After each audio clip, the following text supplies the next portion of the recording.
Hello and welcome to the very, very overdue Emily Inkpen 13,000 followers Twitter Q&A. I asked the question, as is tradition, after I reached 13,000 followers, and now I'm at 13.8 and I still haven't made this video, so this is very overdue. For those of you who don't know me, my name is Emily Inkpen.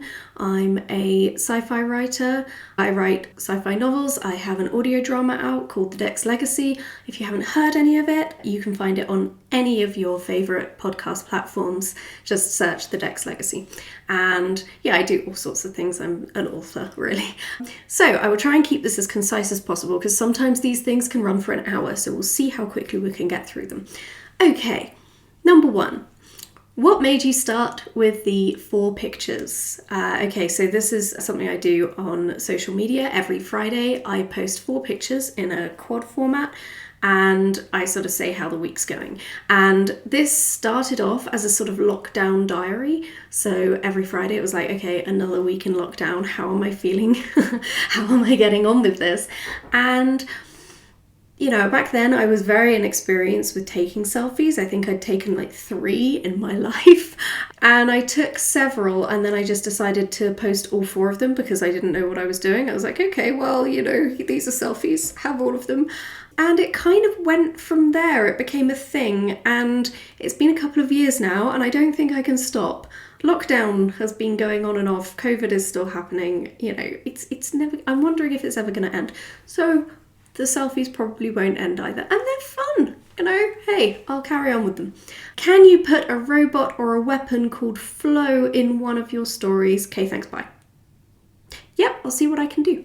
Okay, next question. You enter a bar and there are 3 deceased authors. One of them bids you to sit down, the other asks you what you'd like to drink. Who are the authors and what is the drink?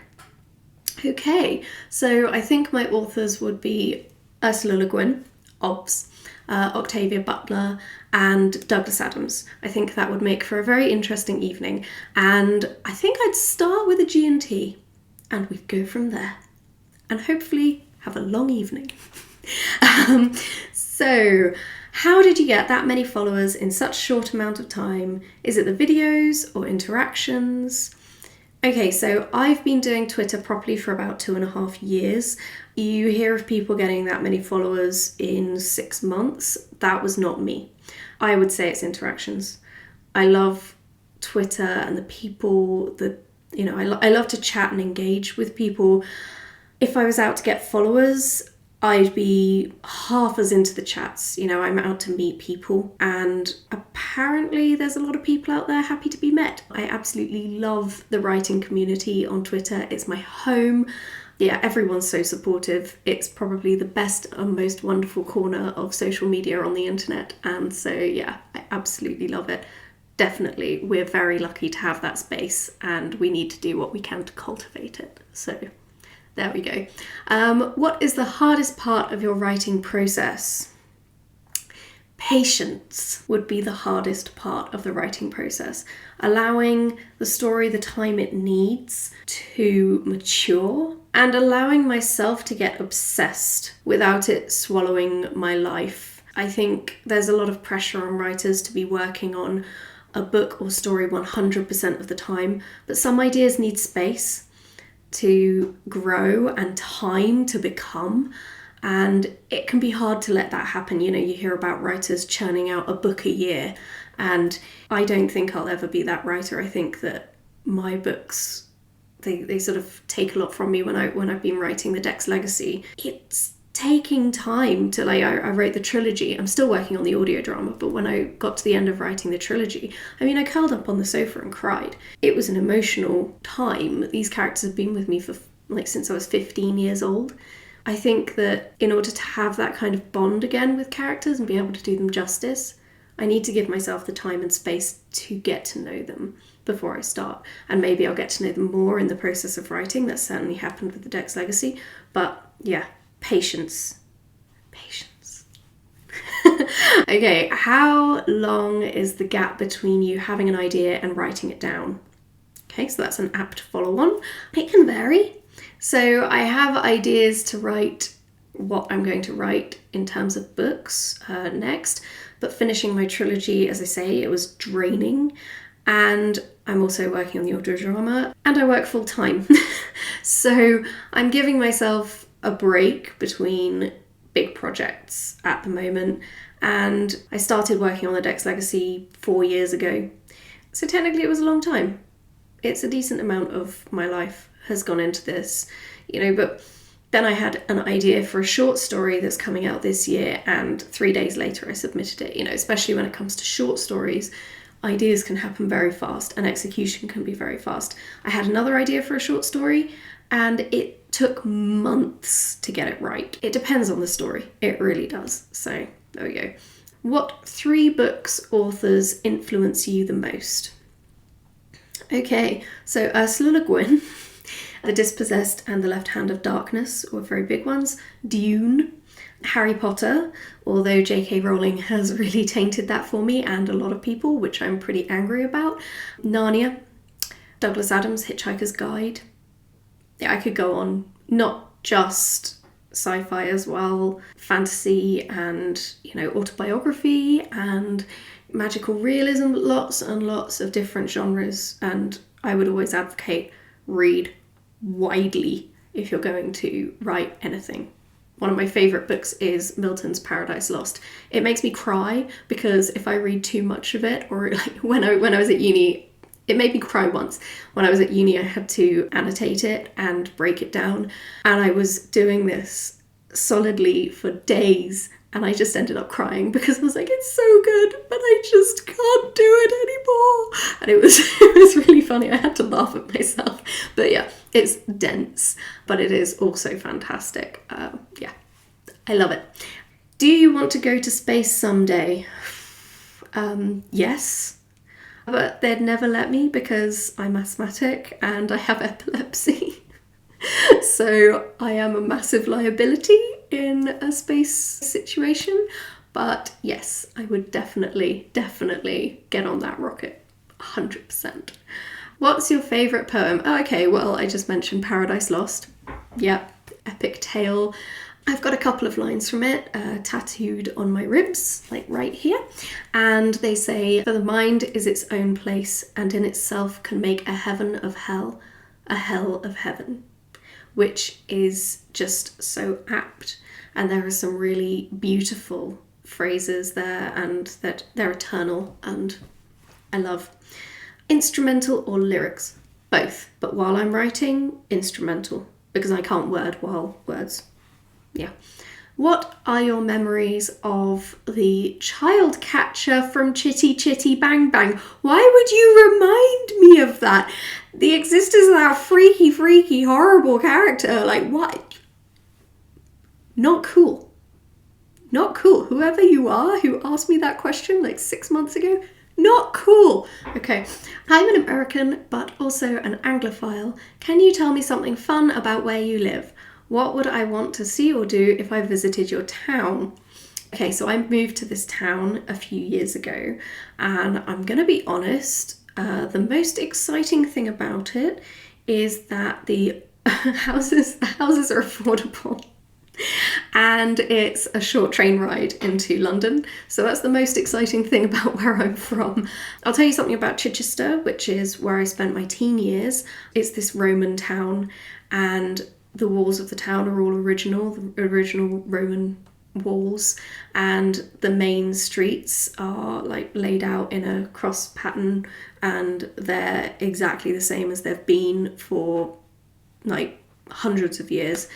And there's the complete ruins of a Roman villa just outside the town. It's the most complete Roman villa that they've uncovered, just outside. And the mosaic floors are incredibly intact. And fun thing is that the mosaic floors, like they uncovered one, and then they realised there was another one underneath and another one underneath that. And so they were like lifting one to move it so that they could see the one underneath. And I just had this image of a Roman person coming back to see the Roman palace as it's been, and being like, God, I hated that mosaic. I covered it up ages ago. Why did you uncover it again? It was awful. like we might be with a rug. That really makes me laugh, that idea. Anyway, yeah, fun fact about Chichester. Worth a visit. Okay, what would you like to change about your writing process that would enable you to derive greater satisfaction from writing? Ooh. I guess I'm still trying to work out what my writing process is, because it seems to change with every project. I'm a great believer in like projects having their own approach and their own needs. I suppose I'm meant to say I'd plan more, but bleh, I mean, no, I outline and then I set off and things change. But I know where I'm going. The best way I can put it is that it's like the lighting of the beacons in The Return of the King, in that I can see where the next one is, but how I get there is a mystery, but I can see where I'm going. And there's like a string of these moments in each narrative. And then, yeah, they get to their destination and Aragorn bursts through the doors and it's all very epic and I'm like, the end! Yeah, that's how it is in my head anyway. So yeah, that's as good as I can do. Can I ride your coattails into fame and fortune? Well, at least everybody else has confidence that I'm going to be famous and have a fortune one day. So, sure, why not? I'm yet to be convinced that that's going to be my future. I can try. Okay, best hoodie you've ever owned, stolen or borrowed. Okay, so the best one I ever owned was the style of a biker jacket with like a side zip, and then it had like the collar and then a hood at the back, and it fitted really well and it was just perfect for my teenage self, and I wore it all the time until it fell apart. And yeah, so right now in more recent years it's a toss-up between my Empire Strikes Back hoodie dress, because it's just awesome, and I've also got a Charmander hoodie, which is also awesome. So yeah, it would be a close draw between those two. Okay, have you ever read any David Gemmell? Also, any advice for unknown writers? I have not, much to my shame. I should. And as for advice, character first, always, and view them as people, complete, full people from the get-go, know where they came from and what made them them, like in the moment that your narrative starts. Because the more you know about why they are the way they are, the more authentic you can make them in every moment of your book. They will always be the same, they'll have the same base, no matter what situation you put them in. And there won't be any moments where your reader's going, whoa, okay, that was out of character. Just know where they came from and see the world entirely through their eyes. Don't be selfish as a writer and be like, oh, well, I really want my readers to know about this thing over here, so I'll make them go there. No. All through their eyes. How about a shape-shifting bird woman character? You know, I read this and it's given me ideas. Watch this space. Why are Haribo Moorish? Because they're laced with crack cocaine. Obviously. Okay? A little known secret, but definitely true. I don't think it's true. It's not true. Not gospel, but they may as well be, because yeah, they are very Moorish. Okay. Who are your 10 favourite followers? And then there's another question, which of your followers is your favourite? And which is your least? So that's 2 questions about my followers there. And my answer has to be, you should know I do not have favourites. It's very important to know that. My least favourite people are usually outward a-holes, and I end up blocking them. I would say those Twitter circles piss me off, because they're just so...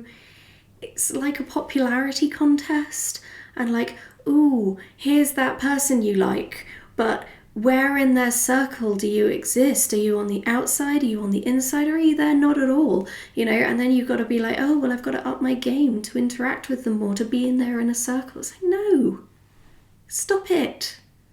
Definitely not. It's bad psychology. And it leads to insecurity. And I shall not partake. There we go. I will not be that person. What are you not good at that you'd like to be good at?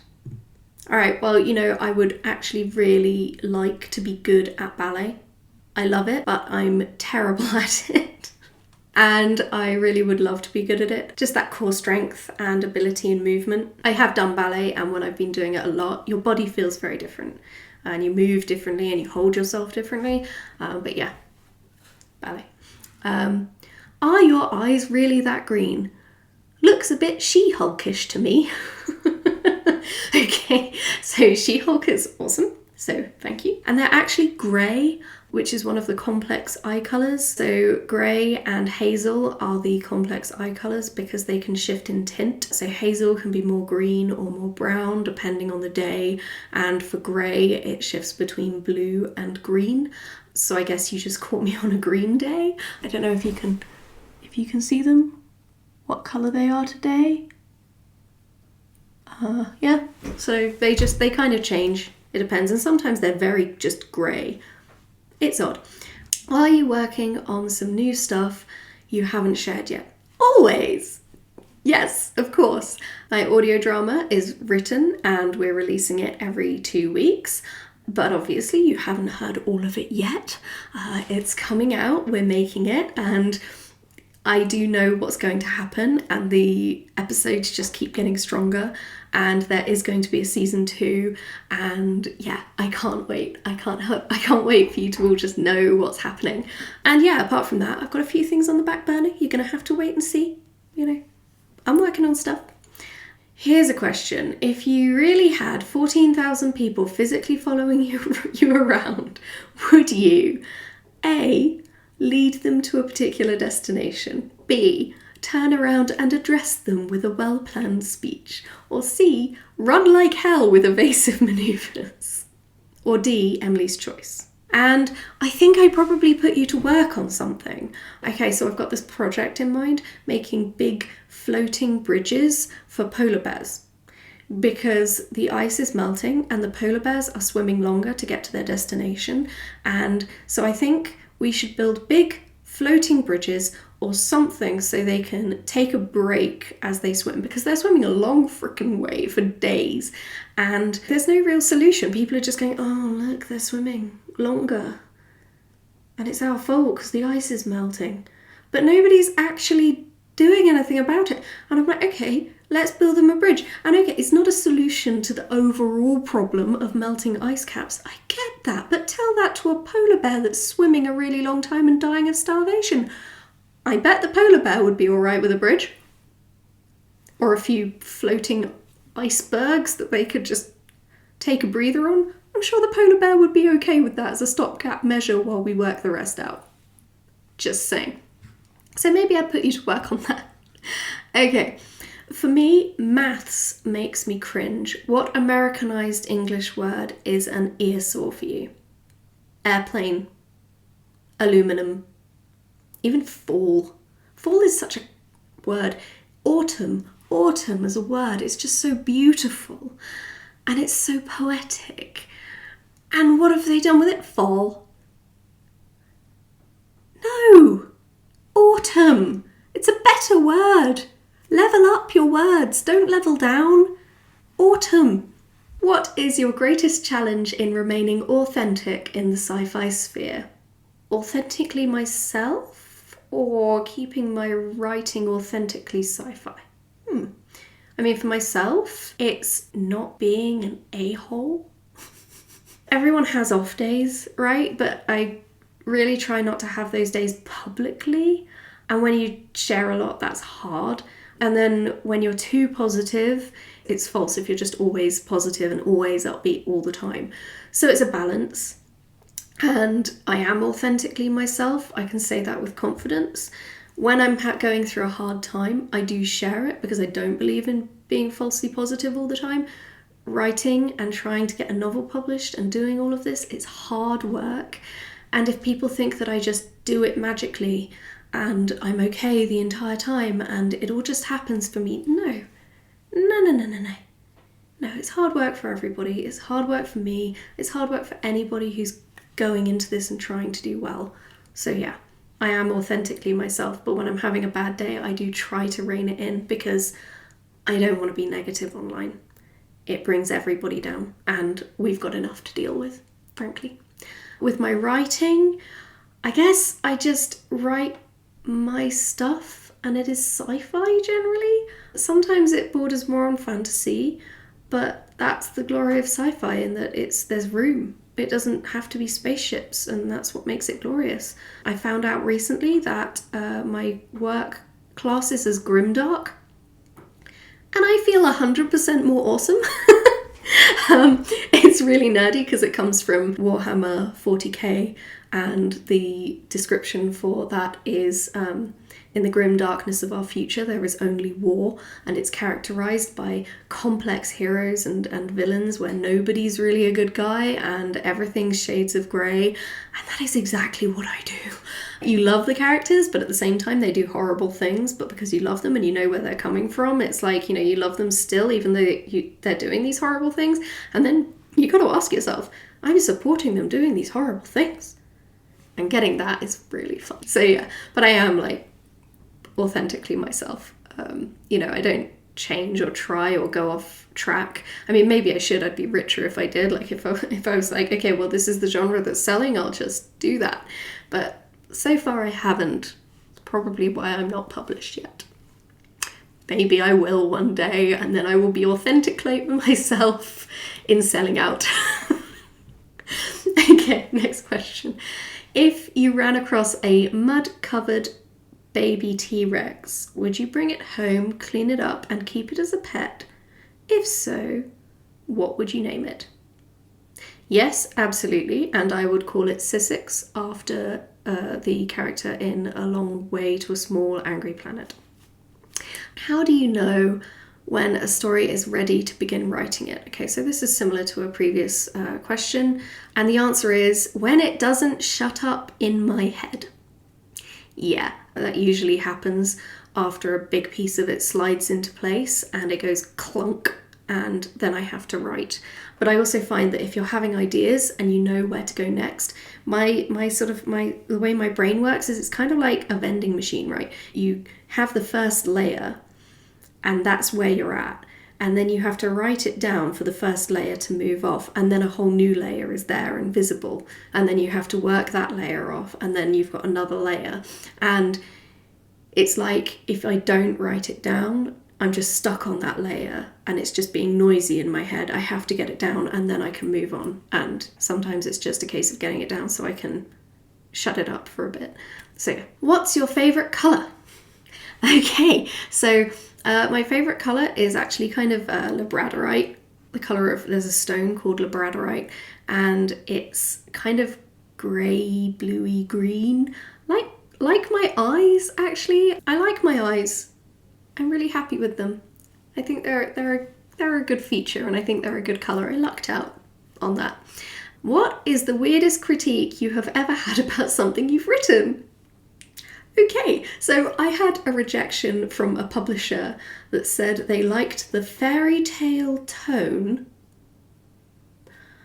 but I don't think it fit the YA standard. Which is hilarious because the tone of my book is about as far away from fairy tale as you can get, and it's adult fiction. So nowhere near YA either. Like, the characters in the book are 26 and 27, so they're not even in the early 20s, kind of moving away, like new adult bracket that's emerging at the moment. They're not even there. They're adults. This is adult fiction. But there's this real problem with female writers being pigeonholed into YA. Like, if you're a woman, especially a young woman writing, you are writing YA, even when you've got a book there that is clearly dark and difficult and psychologically intense and is definitely for an adult market. They'll pigeonhole you into YA. So yeah, I got turned down because they were like, oh, well, it's not like other YA books. It's like, that's because it's not YA. Shocker. So yeah, funny feedback. Who is your biggest inspiration? Okay, so at the moment, it's two people that I'm privileged enough to count as my friends, Ida Kyo and Alan Stroud. Ida is an amazing writer. She's just won the BSFA and BFA for her short story. She's a jewellery designer. She's also a judge. She's just such a badass, and I want to be like her when I grow up. She's just wonderful. And Alan is chair of the BSFA, and he wrote the theme for my audio drama, The Dex Legacy, and he's writing more music for the series. And he's just this amazing writer and artist and organizer, and he seems to have boundless energy. And I guess both of these people have diverse talents and do everything they do really well. And I want to be like that. So yeah, thanks both. You're amazing. A huge inspiration. I think when you know people personally and you know what they're doing and you have an idea of what they're going through, but they are still awesome, and you get to be around people like that, it's good for you. It's good to surround yourself with people who are inspirational. And yeah, those two are brilliant. I just finished my novel and hope to start querying next year. Any advice? So actually, I made a complete video about that. I'll link it below because it's a complicated question. I have things to say about it. So yeah, definitely catch that video. I think it's about 20 minutes and people have found it very useful. So yeah. So do you like to grow big tomatoes? This sounds suggestive. Is this because I said I like to keep my questions clean? Naughty person. I'm not going to go there. I shall not be tempted. Okay. Have you ever let your feelings for a character influence your treatment of that character in a narrative? E.g., if you really disliked a character, did you try to put him, her through hell just for spite? Interesting question.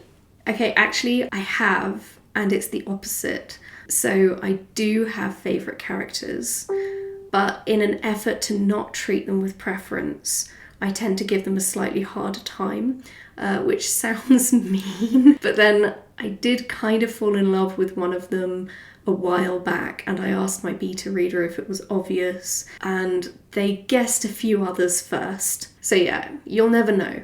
But I've heard that's a very common thing to happen. I mean, these characters come from you, but yeah, like, strong feelings for that character. Okay. What's your main, as yet unaccomplished goal as an author?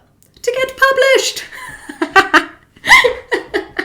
Yeah, actually, I was published by Teleport magazine last year, and I've got stories coming out this year, and hopefully someone will pick up my books. That would be nice. So yeah, I'm not unpublished, and I've obviously got the audio drama going out, which is awesome. But yes, to get my novels published would be great. That would be huge. And also I'd get to bring my books to you, and I've promised to do that. They will be coming out one way or another, whether it's through traditional publishing, indie publishing, self-publishing.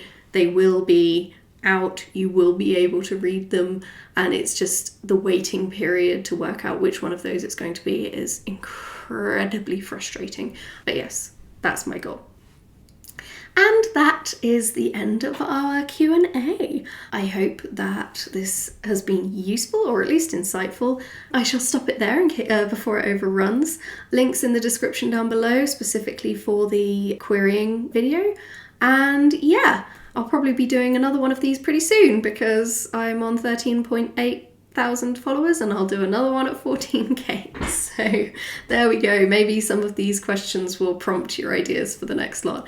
In the meantime, spill some ink, kill your darlings, and I will see you soon.